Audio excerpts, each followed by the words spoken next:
Senang sekali saya Despira Sahnas bisa kembali menyapa kamu di OBS, obrolan bersama Sita Nala. Kali ini saya sudah bersama salah satu dokter mata yang ada di RSUP Dr. Sita Nala Tangerang, yaitu Dr. Reni Violeta, spesialis mata. Episode kali ini kita akan membahas seputar penyakit mata katarak dan strabismus. Langsung saja kita sapa dokternya. Halo dokter. Halo.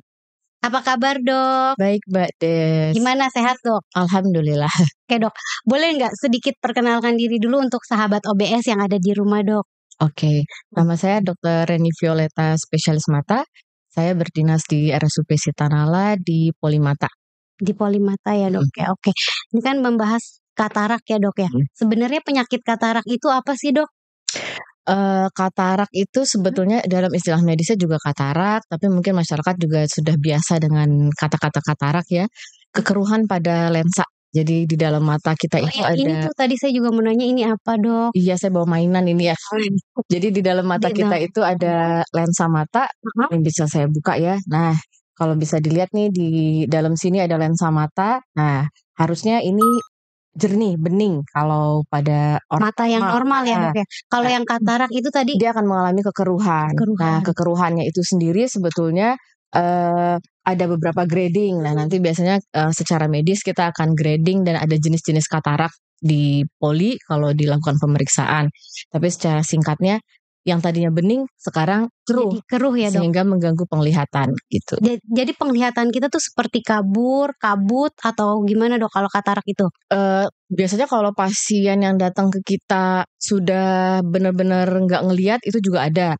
Kalau udah gradingnya udah tinggi ya, tapi overall biasanya keluhannya rasa berasap, jadi seperti ada yang terhalang sesuatu, penglihatannya seperti terhalang sesuatu, jadi lebih gelap, jadi lebih redup, jadi yang pasti burem ya, pasiennya datang dengan keluhan burem. Tadi itu kan dokter bilang ada tahapan gradingnya dok ya.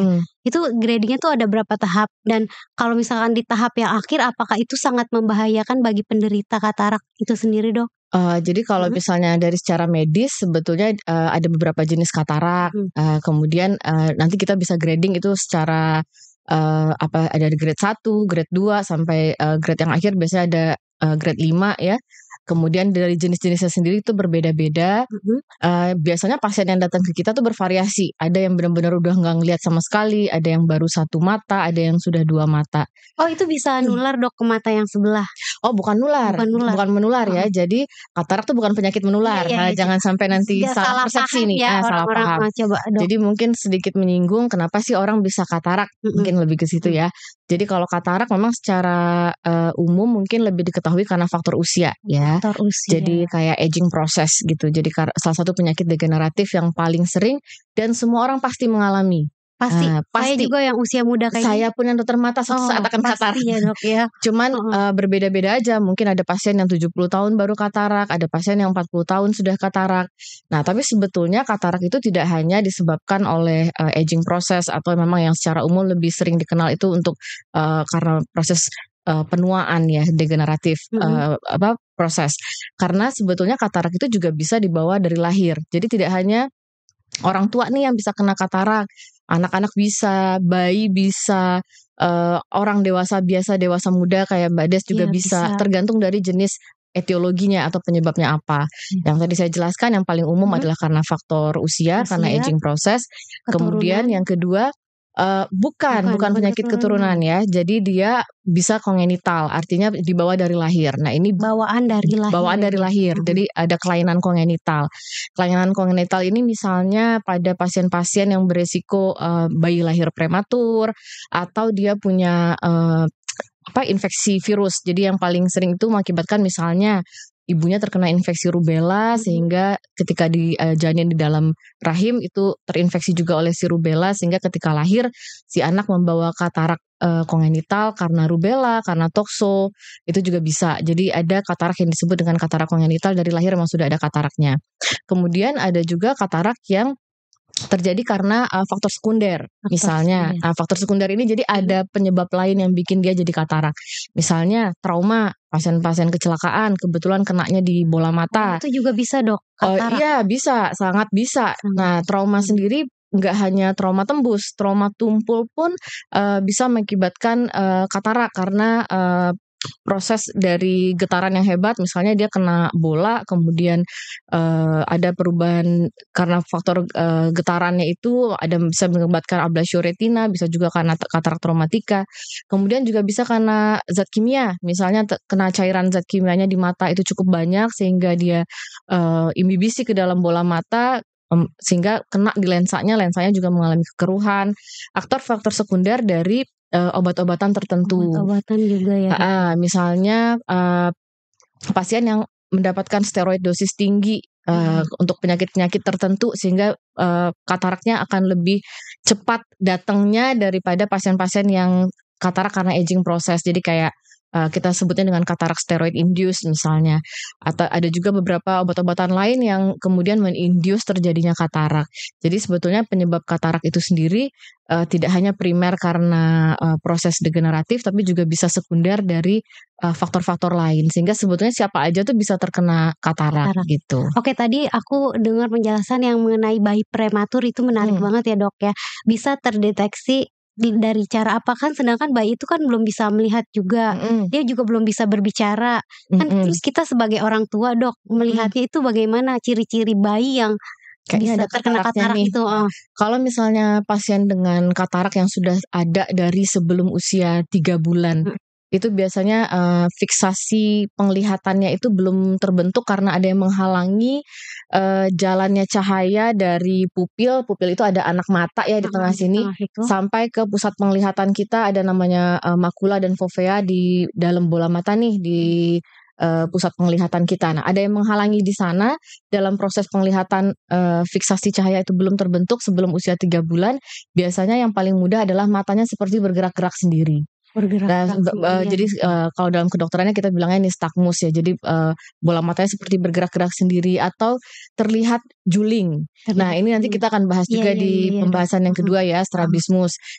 Atau kalau memang kataraknya sudah terlihat jelas, itu kadang-kadang kasat mata juga kelihatan. Ini ada di tengah mata ini kan ada anak mata ya yang normalnya kan warnanya hitam ya di bola mata kita bilangnya pupil. Nah, pasien itu akan ngeh, "Dok, kenapa nih di tengah manik mata anak saya ada warna putihnya?" gitu. Oh, dilihat dari warnanya juga ya, Ya, jadi Dok ya? kadang disenter oleh orang tuanya. Nah, sebetulnya kalau kita bicara anak matanya putih itu sebenarnya nggak cuma katarak, ada penyakit lain juga misalnya tumor mata anak. Nah, jadi memang kalau ada kelainan di mata anak terutama masih bayi itu orang tua harus aware bahwa ke dokter mata, Langsung nanti segera dokter dicek mata ya, Dok akan ya, yang karena ngecek apakah ini mata itu katarak tadi atau yang saya lain. dengarnya juga sangat sensitif sekali, bisa dari faktor trauma, Iya, zat-zat kimia. benar. Jadi benar mata kita tuh harus benar-benar dijaga ya, Dok ya? Iya, dan memang harus aware ya karena kalau bayi itu semakin cepat kita ketahuan penyakitnya apa kan prognosanya akan semakin bagus gitu. Dan yang kita khawatirkan selain katarak tuh ada tumor di dalam bola mata anak-anak. Nah, itu bentuknya seolah seperti katarak tapi dia berbeda, bukan seperti katarak. Terus cara pengobatan katarak itu bagaimana, Dok? Cara pengobatannya? Jadi sampai saat ini katarak itu belum ada obat yang bisa menyembuhkan katarak. Jadi kalau misalnya sekarang di online shop itu banyak yang ditawarkan bisa menghilangkan katarak, itu kebanyakan bohong ya. Jadi itu mitos ya, Dok ya? Apalagi kalau misalnya pasien, "Dok, saya tetes bunga teleng, bunga katarak, daun katarak apa segala macam itu tidak bisa dihilangkan." Jadi sebenarnya tidak ada obatnya? Tidak ada obatnya. Obatnya cuma satu. Apa itu, Dok? Operasi. Jalan satu-satunya adalah operasi. Dengan surgery, dengan operasi katarak. Terutama kalau misalnya sekarang kan teknik operasi sudah canggih ya. Seperti di Sitanala kita sudah punya mesin Veco emulsification. Jadi teknik Veco emulsifikasi itu atau yang awam disebut dengan teknik laser ya. Oh, teknik laser. Ya, jadi operasinya itu sangat nyaman, sangat singkat, durasinya sekitar 15-20 menit dan painless ya. Pasien tidak merasa sakit, kemudian tidak dirawat inap, boleh pulang sesudah Langsung operasi. habis operasi langsung pulang itu, Dok, dia? Langsung pulang, jadi ODC ya istilahnya one Ada day efek care. sampingnya apa gitu, Dok? Kalau efek samping ya semua operasi pasti ada efek sampingnya, Tapi tetapi kan kelebihannya itu apa dari teknik laser itu jadi sendiri, teknik Dok? laser itu tidak menggunakan jahitan lagi, sayatannya sangat kecil, jadi kita hanya melakukan insisi sekitar 2 atau 3 milimeter di depan bola mata ya, di depan kornea kita bilangnya. Jadi kemudian setelah kataraknya dipecah-pecah ya, dihancurkan, kemudian akan disedot oleh si laser tadi, oleh mesin Phaco tadi, kemudian akan kita pasang lensa tanam.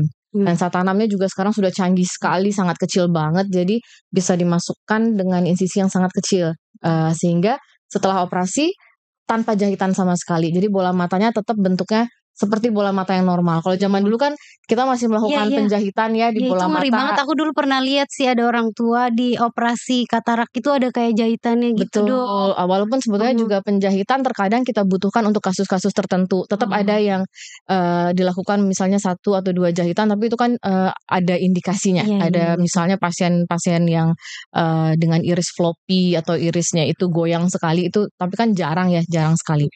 Overall kita katakan bahwa phacoemulsification adalah operasi yang sangat nyaman untuk pasien, dikerjakannya juga sangat cepat dan tidak sakit dan tanpa jahitan sama sekali. Yang jelas boleh pulang. Kan biasanya pasien gitu, nginep berapa hari dok? Enggak, boleh pulang. Jadi teknik laser ini sangat bermanfaat sekali ya dok ya? Bermanfaat dan sangat efisien. Efisien sekali, benar. Biasanya setelah itu pasien akan insya Allah kembali dapat melihat dengan jelas. Ya, nah tadi kan dia operasi dapat kembali melihat dengan jelas.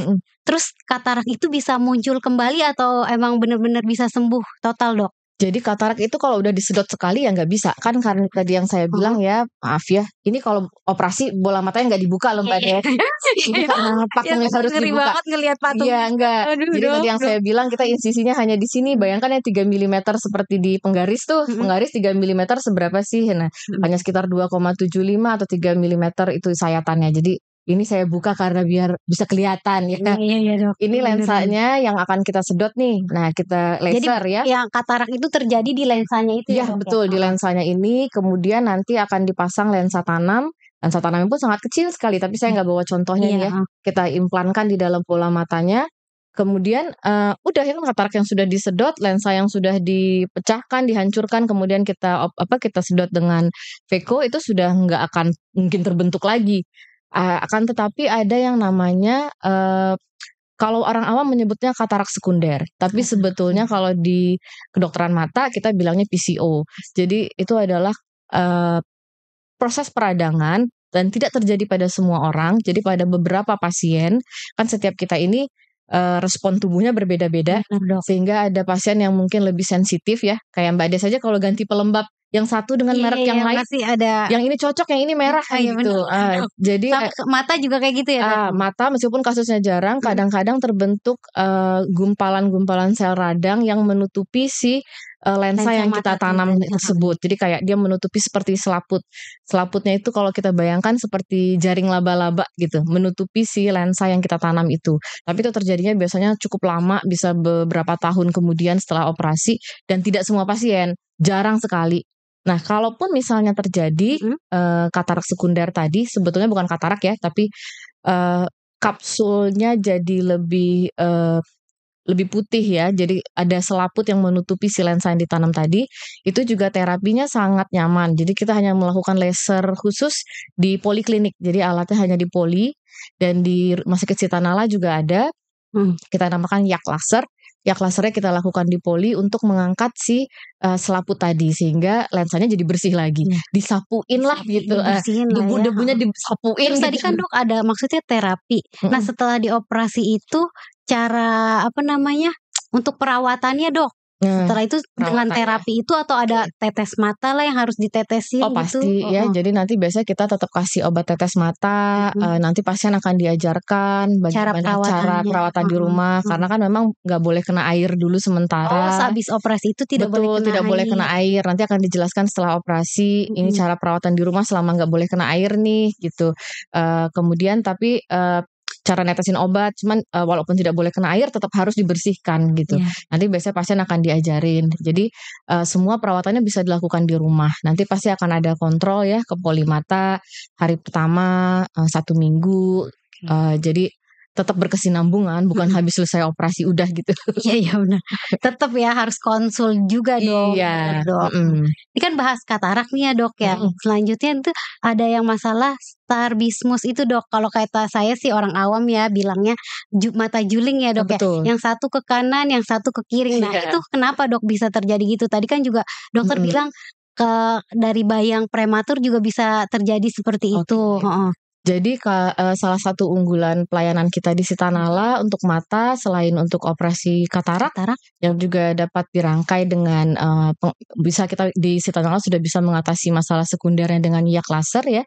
Kita juga unggulannya adalah pelayanan strabismus.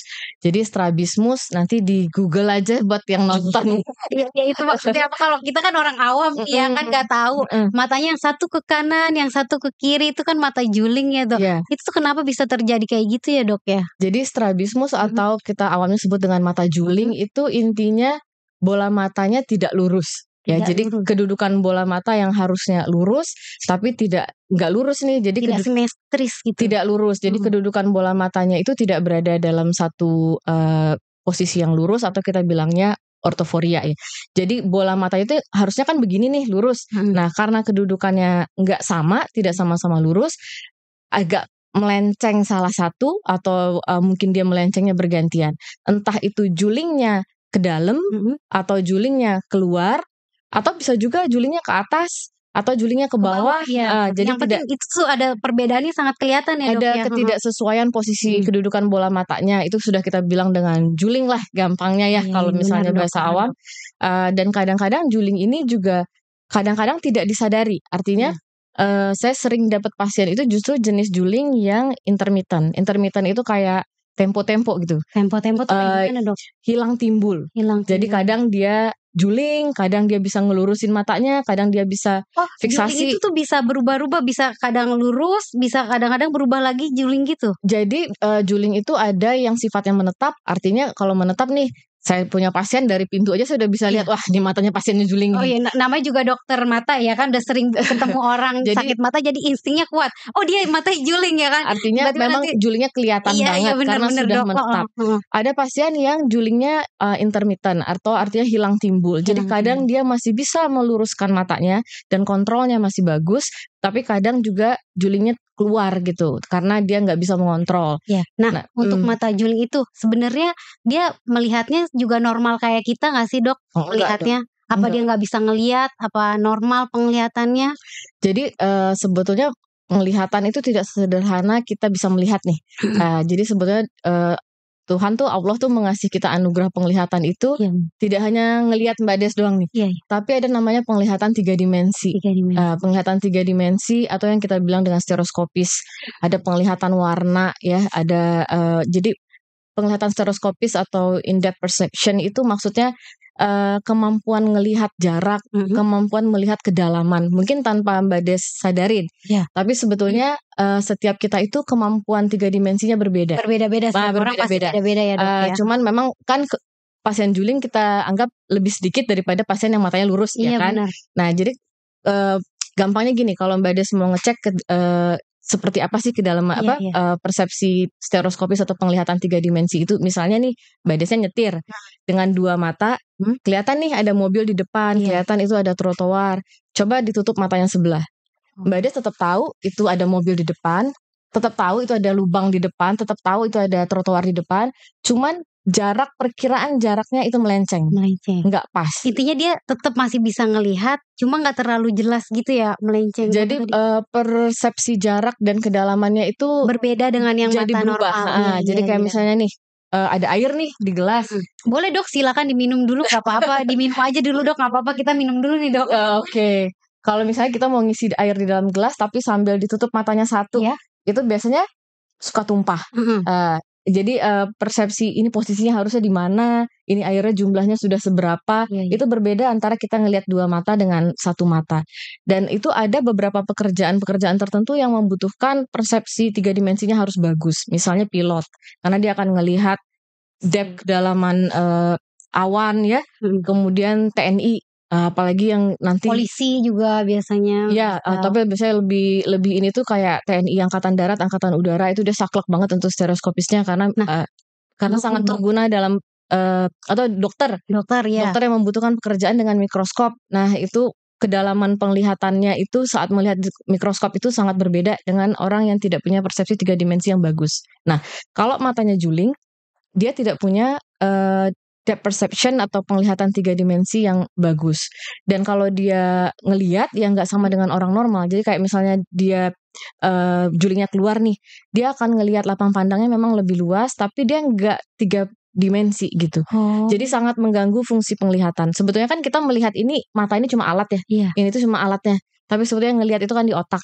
Nah, proses penglihatan itu sebetulnya terjadi di otak. Jadi juling itu tidak hanya berhubungan dengan mata aja, tapi dia sangat berhubungan dengan saraf dan juga berhubungan dengan otak gitu. Jadi juling itu sendiri sebetulnya kompleks banget gitu. Jadi nggak hanya masalahnya nggak cuma di mata doang gitu. Tadi kan katarak itu bisa dioperasi ya dok, bisa sembuh. Nah untuk mata juling ini bisa juga dioperasi atau disembuhkan kembali lagi matanya menjadi normal, itu nggak sih dok?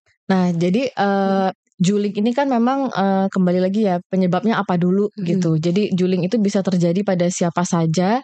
Bisa seperti katarak tadi, mungkin dia primer dibawa secara dari lahir ya. Iya. Kongenital, memang dari lahir dia sudah ada julingnya. Karena faktor-faktor lain, misalnya tadi saya bilang bisa aja pas si bayi itu dia punya katarak dari lahir sehingga mengakibatkan matanya juling atau takutnya ada tumor di dalam otak, atau memang secara dari lahir otot-otot yang atau saraf yang mempersarafi otot-ototnya itu kerjanya udah nggak seimbang atau ototnya sendiri tidak seimbang sehingga bola matanya nggak lurus. Atau memang ketika dewasa baru didapat. Nah artinya misalnya gini, Mbak Des baik-baik aja nih, sekarang matanya lurus nih. Nah, tapi apa bisa jadi juling gitu Nah dok? tiba-tiba kecelakaan, cedera kepala.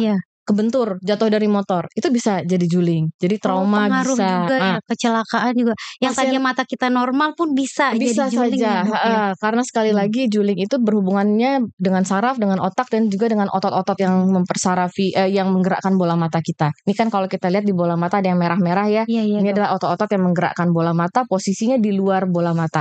Nah, jadi dia sangat berhubungan dengan aliran darah di sana, kemudian saraf-saraf dan sekali lagi juling itu juga berhubungan dengan otak. Jadi misalnya cedera kepala, kejadian-kejadian di kepala, misalnya orang dengan tumor otak, itu stroke ya yang pengaruh ke. Kita sering banget dapat konsulan dari bagian neurologi. Jadi tadinya pasiennya nggak mengeluh penglihatan ganda, tapi gara-gara dia kena stroke kok sekarang penglihatannya ganda ya karena tadi ada perdarahan di otak atau ada aliran darah yang terhenti yang kebetulan memperdarahi otot-otot bola mata, itu akan mengakibatkan juling yang didapat. Artinya dia baru dapatnya pas udah dewasa. Tadinya nggak juling, sekarang bisa jadi juling. Nah itu sangat mengganggu karena tadinya penglihatannya lurus, itu kan ngelihatnya normal begini ya. Tapi kalau selama ini dia baik-baik aja baru julingnya pas sudah dewasa, itu akan terjadi penglihatan ganda atau diplopia. Nah itu penglihatan ganda tuh sangat mengganggu. Jadi kayak Mbak Des ngelihat saya satu, nanti ada bayangannya satu lagi. Oh kalau gitu, orang juling itu kayak gitu ya penglihatannya berbayang-berbayang jadi seperti banyak gitu. Kalau yang didapat. Kalau yang didapat. Tapi kalau yang misalnya dari kecil, yang tadi saya bilang ada pasien yang memang dari usia muda banget sudah ada julingnya, itu tadi mata itu kan melihat dengan otak. Jadi proses di otak itu sudah berjalan bertahun-tahun proses penglihatannya sehingga biasanya mata yang juling itu dipres sama otak, dia disupres gitu. Jadi kayak karena bayangannya nggak jelas, otaknya berusaha menekan dan tidak melihat dengan mata yang itu, sehingga dia hanya melihat dengan mata yang lurus. Kalau misalnya matanya yang juling yang sebelah sini, penglihatan yang bagus hanya matanya yang lurus. Matanya yang juling biasanya penglihatannya nggak bagus. Itu kalau misalnya dia dari kecil memang sudah ada. Tapi kalau selama ini dia bagus-bagus aja, dia normal-normal aja kayak Mbak Des, tiba-tiba dia juling. Mbak Des kecelakaan, nauzubillah jangan sampai aku dok. Bisa, pasiennya kecelakaan bisa. Jangan saya yang dicontohin. Oh ya jangan ya pasien. Dok, yang lain pasien lah. Ceritanya pasien kecelakaan masuk ke IGD tuh kan, dok. Jangan saya ya lah. Pasien tiba-tiba misalnya kecelakaan gitu ya, atau yang tadi saya bilang stroke, atau tiba-tiba dia baru ada tumor setelah usia 60 tahun sehingga penglihatannya sehingga dia juling ya. Nah, itu biasanya penglihatan gandanya muncul karena proses penglihatannya jadi terganggu nih. Yang selama ini lurus-lurus aja sekarang ada yang mengganggu sehingga bola matanya nggak bergerak misalnya gitu, atau jadi lari keluar atau lari ke dalam, itu akan mengakibatkan penglihatan ganda atau diplopia. Terus bisa disembuhkan nggak sih dok? Atau nggak ada pengobatannya supaya mata juling ini hilang gitu dok? Jadi strabismus itu sekarang sudah bisa dioperasi ya. Operasi juga. Jadi sangat operable. Jadi sebetulnya nggak cuma operasi. Jadi mata juling itu terapinya banyak sekali. Jadi tidak bisa kita samaratakan antara pasien yang satu dengan yang lain. Dengan terapi juga bisa dok? Tergantung penyebabnya. Tadi yang saya jelasin, kenapa tadi saya jelasin itu dulu, etiologinya baru kita ke terapi. Karena nanti yang kita terapi adalah etiologinya dulu. Misalnya kalau si bayi itu juling ternyata karena ada ditemukan katarak di matanya yang menghalangi fungsi penglihatannya, sehingga bola matanya menjadi lari misalnya karena si kataraknya cuma sebelah mata yang satunya bagus misalnya. Yang kita atasi adalah kita buang kataraknya supaya posisi bola matanya lurus lagi. Apalagi kalau terjadi dari usia dini masih bayi, itu akan lebih bagus prognosisnya. Atau etiologinya misalnya karena dia ada tumor di otak, ya kita operasi tumornya. Nah, bagaimana dengan juling-juling yang memang nggak ada apa-apa? Artinya juling yang memang bukan karena sekunder ya. Berarti kalau yang ada apa-apa tuh dicari dulu etiologinya. Nah, tapi kalau juling yang terjadi secara ya emang dari sananya juling, kalau istilahnya orang awam ya, bawaan dia nih. Bawaan lahir dia mah Bu. Dari kecil dia emang juling Bu. Saya taunya dari dia balita udah juling misalnya gitu orang tuanya. Terus hasil pemeriksaan saya yang lain-lain, oh memang nih nggak ada penyebab yang lain. Itu biasanya kita lakukan terapi pertama bisa dengan kacamata, bisa dengan kacamata prisma, ada juga dengan melakukan patching ya. Patching itu kalau Mbak Des pernah lihat ada yang matanya ditutup pakai stiker-stiker lucu-lucu gitu anak-anak, itu patching namanya. Kemudian yang terakhir pilihannya adalah surgery atau operasi. Dan juling itu bisa dioperasi. Berarti bisa kembali normal ya dok matanya. Bisa kembali lurus matanya. Jadi jangan menyerah dengan juling. Iya. Ada juga kan yang minder ya dok karena matanya juling, jadi dia nggak pede. Betul. Kadang-kadang mungkin keluarga atau bukan cuma keluarga, kadang-kadang si yang punya diri menganggap remeh atau sepele lah matanya juling. Ya udah deh, yang penting satunya masih bagus dok, satunya masih bisa ngelihat. Tetapi kan sekarang itu concern orang ke dirinya sendiri itu udah semakin tinggi ya. Jadi memang masalah psikologis itu sangat mempengaruhi. Jadi juling ini adalah penyakit, bukan keadaan yang normal. Sangat berhubungan dengan fungsi mata itu, fungsi penglihatan itu, dan jangan lupa sangat mempengaruhi psikologis pasien. Saya punya pasien yang masih SD gitu, SMP datang mau diterapi julingnya karena dia dibully di sekolah. Iya, karena itu pasti dia jadi insecure kan dok. Jadi nanti tiba-tiba dia nggak mau sekolah karena diledekin terus. Betul sekali. Jadi kemudian ada juga yang datang ke saya karena susah mencari pekerjaan. Iya, itu juga. Jadi kayak mungkin secara karena kelihatannya gak bagus matanya, jadinya dia jadi sulit mencari pekerjaan, atau karena tadi dia merasa minder. Kemudian malah beberapa pasien datang karena kesulitan mencari jodoh. Iya, dok. Cari jodoh. Iya, jangan disepelekan. Iya, benar-benar dok. Juling itu. Nah, kemudian yang sayang sekali itu di masyarakat tuh masih ada mitos bahwa ini kutukan. Ini hapus itu sebenarnya itu bukan kutukan. Itu bukan kutukan. Ini memang suatu penyakit, memang suatu kelainan. Tapi bisa disembuhkan. Bisa operable, kita bisa lakukan, dan di Sitanala kita sudah bisa melakukan terapi tersebut. Insya Allah sih sampai saat ini untuk di Banten yang tercover dengan BPJS itu hanya di Sitanala untuk strabismus. Itu dia. Sangat membantu sekali ya dok ya. Jadi jangan menyerah dengan mata juling. Ini kan sekarang musim kayak gadget TV gitu kan ya dok, sering nonton TV, sering main HP. Apakah itu juga menjadi faktor mata juling nggak? Mitos atau fakta itu dok? Mitos ya. Mitos. Jadi sebetulnya kadang-kadang pasien tuh dok dulu waktu dia belum jadi gamers, dia nggak juling dok. Sekarang sejak dia jadi gamers dia juling dia. Bukan ada pasien tuh atlet game itu sport game. Ada juga dok yang konsul atlet. Ada tuh yang dia ikut klub itu, kok jadi juling matanya. Sebetulnya memang dia sudah membawa julingnya itu misal bentuknya tuh kayak juling tersembunyi ya. Jadi juling tersembunyi atau juling yang tadi saya bilang, juling yang hilang timbul. Nah, cuman karena mungkin faktor kelelahan, karena kan kalau kita ngeliat gadget, kita main game terlalu lama itu kan lelah sekali. Jadi sangat berpengaruh. Jadi bukan dari awal si permainan itu, si game itu, si gadget itu yang bikin matanya juling sih enggak, tapi dia sendiri sebetulnya sudah punya bakat, dia ada juling tersembunyinya, atau kita bilangnya foria, atau memang dia ada juling yang hilang timbul selama ini, cuman Yang selama hilang ini timbul. kontrolnya bagus, begitu matanya capek dia kerjanya main game terus kontrolnya jadi loss gitu. Jadi nggak kontrol julingnya lagi ya, jadi menetap muncul gitu, dia. kontrol Benar, di Dok. otaknya jadi nggak bagus gitu.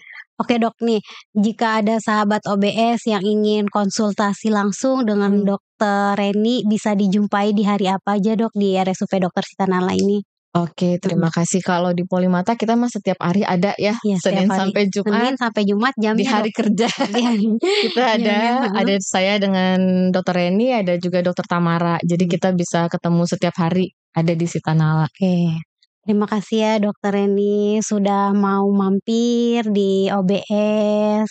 Mudah-mudahan membantu ya. Iya, Membantu nggak, Mbak? semoga informasi ini sangat bermanfaat ya untuk sahabat Iya, OBS yang ada di rumah. betul. Ya itu tadi sedikit perbincangan mengenai katarak mata untuk sahabat OBS yang mengalami gangguan atau gejala seputar mata, bisa langsung datang ya Dok ya ke RSUP Dr. Sita Nala ini, bertemu langsung dengan dokternya. Semoga bisa bermanfaat untuk kita semua juga. Terima kasih ya dokter. Sama-sama. Jangan Semoga lupa untuk bermanfaat. terus mendukung podcast ini dengan cara subscribe, like, comment, and share di channel YouTube kami di bawah sini. Sampai jumpa di episode selanjutnya. Sita Nala hebat, Sita Nala masyarakat hebat, sehat. Masyarakat sehat.